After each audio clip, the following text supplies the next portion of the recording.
compareciendo, así que nosotros vamos ya con la siguiente entrevista. Alfonso Jesús Torres, director del grado de ADE de UNI Universidad. Muy buenas tardes. Hola, muy buenas tardes.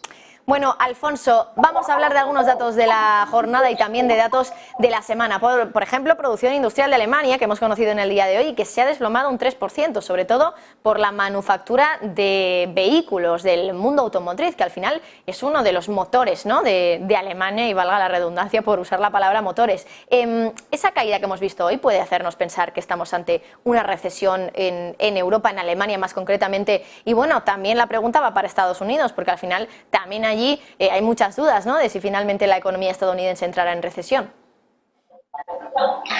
Bueno, la verdad es que los últimos datos que hemos tenido, tanto en Europa como en Estados Unidos, no dicen que estemos en recesión.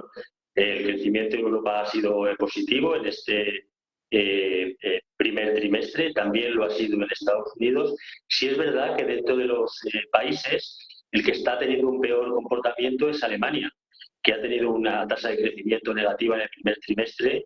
Es el único país europeo importante que ha tenido este crecimiento negativo, pero yo no lo generalizaría al conjunto de Europa y tampoco a Estados Unidos.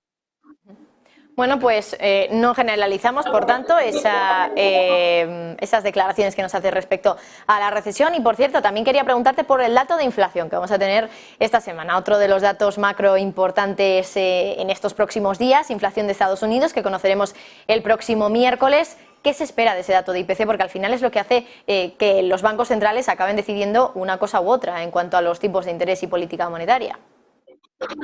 Sí, efectivamente, este dato es clave porque la política monetaria de Estados Unidos está muy vinculada al dato de inflación y bueno, la verdad es que en los últimos meses hemos observado cómo la inflación caía desde el 9% hasta el 5%, ¿no?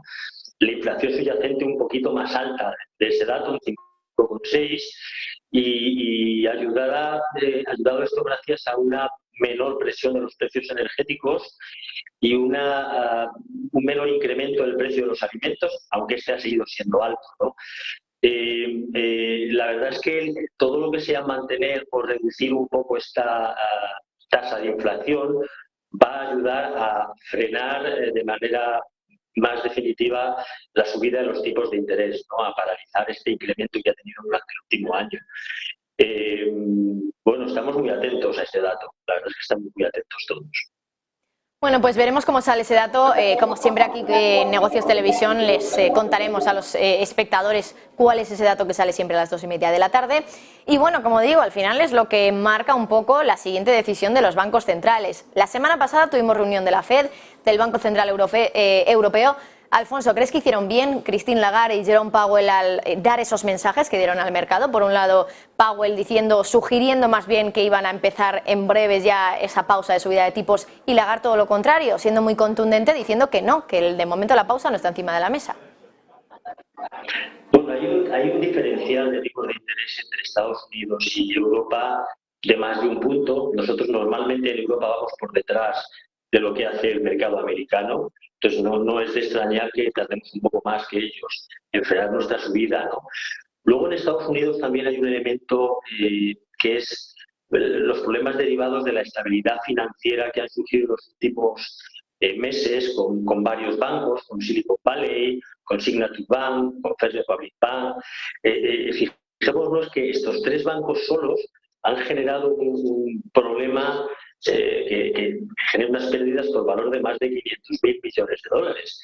Esto es más o menos la pérdida de activos que tuvo Lehman Brothers en la crisis de 2008, ¿no? O sea que realmente, aunque cada uno de ellos en sí mismo no es muy relevante, sin embargo el conjunto de los tres más otros más que van apareciendo en los últimos días sí que hacen pensar que la estabilidad financiera en el sector bancario americano puede ser un factor determinante a la hora de ver qué se hace con los tipos de interés, ¿no?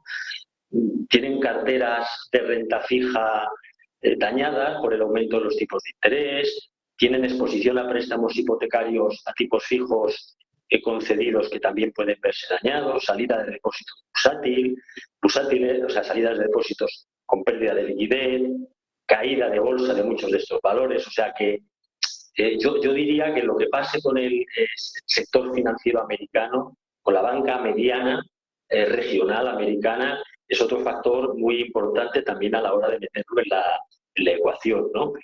Y luego lo que pase en el mercado laboral. El mercado laboral americano está teniendo un comportamiento pues, excelente, ¿no? Con una tasa de desempleo bajísima, casi récord de los últimos 50 años, ¿no? Un 3,4% de tasa de paro, creando pues, más puestos de trabajo que de las previsiones, ¿no? Esto, con unos ingresos medios por trabajador creciendo y con unos costes laborales unitarios también creciendo, ¿no? O sea, el mercado laboral es otro factor a meter dentro de la ecuación, ¿no? O sea, que yo creo que aquí tenemos que ver no solamente el dato de inflación, sino estos dos elementos adicionales, ¿no? El mercado bancario, la estabilidad financiera y la actividad económica, el mercado laboral. Y yo creo que son los tres elementos lo que van a determinar qué sucede en los próximos meses. Es verdad que lo que están pareciendo empezar a descontar los mercados es que hemos llegado al menos al máximo, si no ya, como muy tarde en septiembre. Pues Alfonso Jesús Torres, director del grado de ADE en la Universidad, muchas gracias. Muchas gracias, muy amables. Hasta pronto. Bueno, y antes de despedirnos ya, contarles una noticia